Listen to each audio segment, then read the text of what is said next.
آئے ہوئے، تو لوگوں کے لیے تھوڑا سا ہے کہ وقتی طور پہ ہمیں لگ رہا ہے کہ کتب بینی جو ہے وہ ختم ہوتی ہے، لیکن جو کاغذ کی مہک کا جو نشہ ہے وہ کبھی ختم نہیں ہوگا، میں یہ سمجھتا ہوں۔ پچھلے سال کی بات ہے، آپ نے ہی مجھے ملتان میں ریسیو کیا تھا جب میں ملک ناول نگار یہاں پہ معروف ناول نگار تھے مجھے جاوید صاحب، میں اور وہ دونوں یہاں سے آپ نے ہمیں کراچی کے لیے روانہ کیا تھا۔ تو میں ان دن پچھلے سال کی بات ہے، ہم نے ایکسپو انٹرنیشنل جو بک فیئر ہے اس پہ ہم نے 4 دن گزارے، میں نے اور امجد جاوید صاحب نے۔ آپ حیران ہوں گے کہ ہم نے وہاں پہ 4 دنوں میں ہزاروں نہیں بلکہ لاکھوں لوگوں کو وہاں پہ اس ایکسپو کے اندر آتے دیکھا، اور پھر ان کے ہاتھ واپس جاتے ان کے ہاتھوں میں ہم نے کتابوں کے بڑے بڑے شاپر دیکھے۔ اس سے پہلے لاہور ایکسپو پہ آپ بھی جا چکے ہیں، میں بھی جا چکا ہوں، اور ابھی آئے روز ہم سوشل میڈیا پہ دیکھتے ہیں کہ آج فلاں کی کتاب شائع ہو رہی ہے، آج فلاں کی کتاب شائع ہو رہی ہے۔ تو اس کا قطعاً یہ مطلب نہیں ہے کہ کتاب جو ہے ناپید ہوگی یا ہوتی جا رہی ہے۔ البتہ یہ ہے کہ کچھ نہ کچھ اس میں چیزیں اثر انداز ہوئی ہیں، جتنے بھی ہمارے میڈیمز ہیں، اور وہ جیسے میں نے پہلے بات کی کہ وہ چیزیں ہیں جو وقتی طور پہ ہمیں لگ رہی ہیں، لیکن جو کتاب ہے یہ چلتی آ رہی ہے، کتاب جو ہے اس سے محبت کبھی کم نہیں ہوگی۔ جی زبردست۔ ٹھٹھرتی سردی اور گرما گرم چائے کے ساتھ ہمارے ساتھ اسٹوڈیو میں ندیم اختر موجود ہیں۔ ان سے میں ایک اور سوال کرنا چاہوں گا کہ فی زمانہ میڈیا کا جو دور چل رہا ہے اور کتب بینی ناپید ہوتی جا رہی ہے، تو آپ کیا سمجھتے ہیں کتب بینی کو زندہ رکھنے کے لیے کیا ضروری ہے؟ ہاں، یہ بڑا اہم سوال ہے، اور میں یہ سمجھتا ہوں علی عمران صاحب کہ کتابیں یا رسائل کی ہم بات کریں تو جب تک ہم اس کو ایز اے پروڈکٹ نہیں لیں گے، وہ پروڈکٹ اس ضمن میں بات کر رہا ہوں کہ جس طرح ہمارے سامنے مختلف میڈیمز ہیں، جس میں آپ کا سوشل میڈیا ہے، آپ کا الیکٹرانک میڈیا ہے، آپ کے جو ہے پرنٹ میڈیا ہے، یہ وہ تمام چیزیں ہیں۔ اس میں اگر ہم تھوڑی سی مثال لیں، آج سے تقریباً کوئی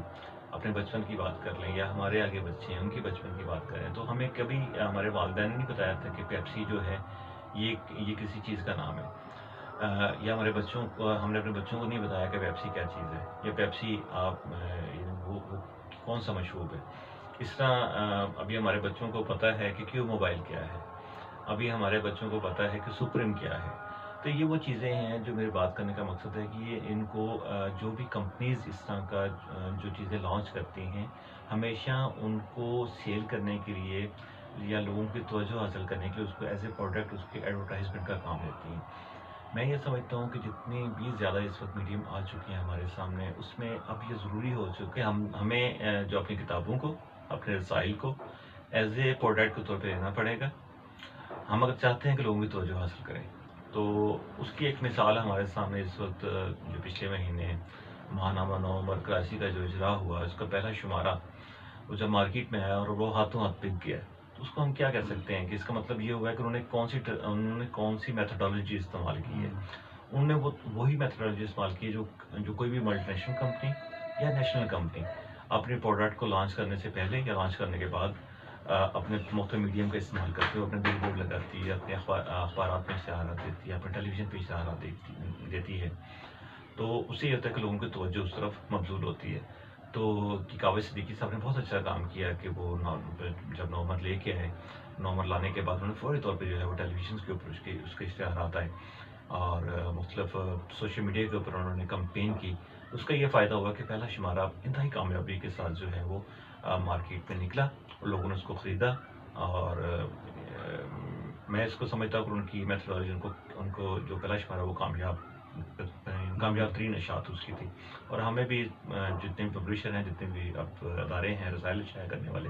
ان کو یہی تمام تر میتھڈالوجی استعمال کرنی پڑے گی۔ تو اس کے بعد میں یقین سے کہہ سکتا ہوں کہ ہمارا یہ تاثر ختم ہو جائے گا کہ کتب بینی جو ہے وہ ختم ہوتی جا رہی ہے یا ناپید ہوتی جا رہی ہے۔ یہ ہے میرا مقصد سے۔ صحیح، زبردست، بہت تفصیلی آپ نے ہمیں بتایا کتب بینی کے فروغ کے حوالے سے، کتب کے حوالے سے۔ تو بطور ایڈیٹر ماشاءاللہ مدیر ہیں آپ نمایاں ادیب کے،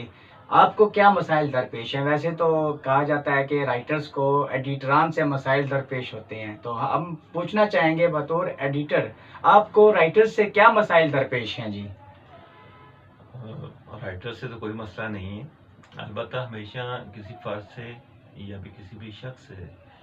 کی کبھی کوئی مسئلہ نہیں ہوتا، کسی کو بھی ہمیشہ ان کے رویوں سے جو ہے وہ مسائل پیدا ہوتے ہیں، وہ چاہے مدیران ہیں، چاہے وہ لکھنے والے رسائل کے اندر لکھنے والے لوگ ہیں، لکھنے والے لکھاری ہیں.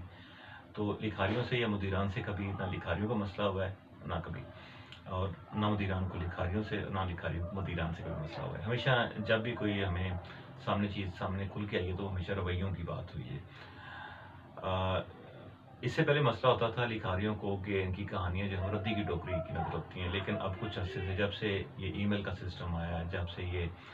واٹس ایپ کا سسٹم آیا، تو میرا خیال ہے کہ اب وہ ردی کی ٹوکری ہے وہ ویسے گم ہو چکی ہے. نہیں، وہ ردی کی ٹوکری سائیکل بن نے استعمال کر لی ہے. ٹھیک ہے، یا ڈیلیٹ کے آپشن نے. ہم اس کو ڈیلیٹ میں یا اس کو ریسائکلنگ بن، جو ریسائکل بن ہوتا ہے کمپیوٹر کے اندر، اس میں شاید وہ کنورٹ ہوگی.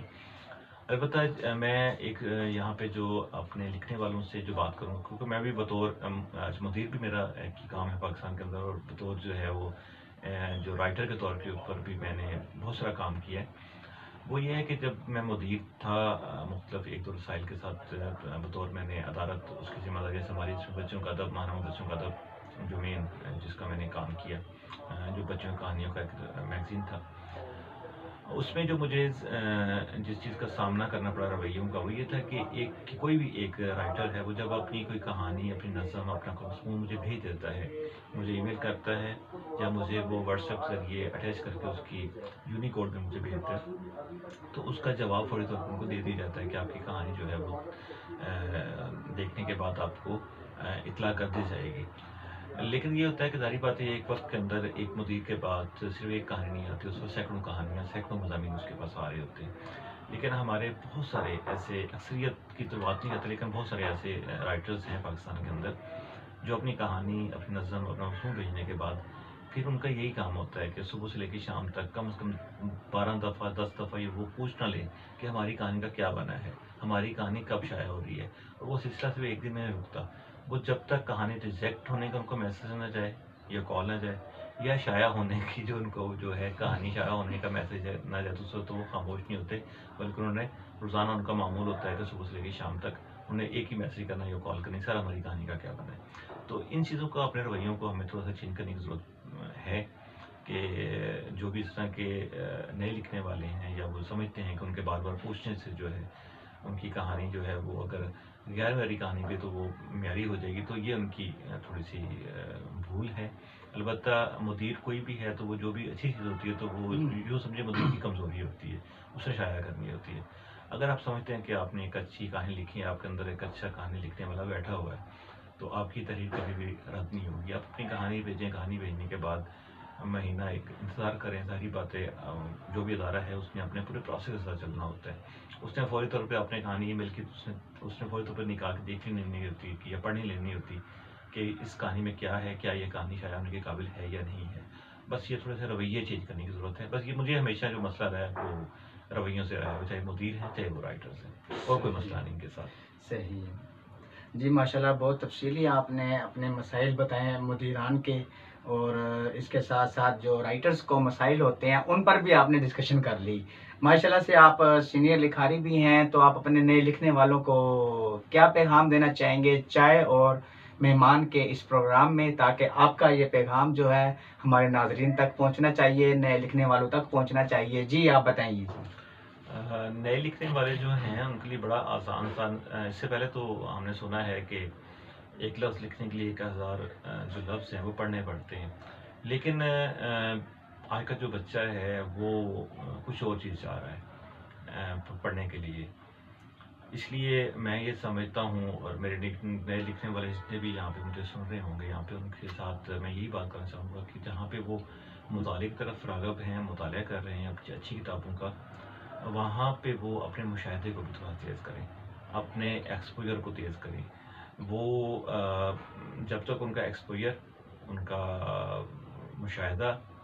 تیز نہیں ہوگا، وہ چیزوں کو پرکھیں گے نہیں، صرف مطالعے سے وہ اچھی تخلیق نہیں کر پائیں گے. تو مطالعے کے ساتھ ساتھ اپنا مشاہدہ اور اپنا ایکسپوجر وہ بھی بڑھائیں. بس یہی ہے میرا مختصر سا جو ہے پیغام اپنے نئے لکھنے والوں کو. صحیح، آپ کا پیغام تمام نئے لکھنے والوں کے نام بہت خوبصورت پیغام تھا. انہوں نے تو چائے پی لی ہے اور میری چائے اس ٹائم ٹھنڈی ہو چکی ہے، میں دوبارہ گرم کر کر چائے پیوں گا. تب تک کے لیے آئندہ ویڈیو کے لیے آپ ہمارا انتظار کیجیے گا، لیکن ایک بار پھر میں آپ کو بتاتا چلوں کہ ہمارے اس چینل کو سبسکرائب ضرور کیجیے اور بیل کے آئیکن بٹن کو ضرور دبائیں تاکہ بر وقت ہماری ویڈیوز آپ تک پہنچ سکیں۔ آئندہ ہفتے تک کے لیے اللہ حافظ۔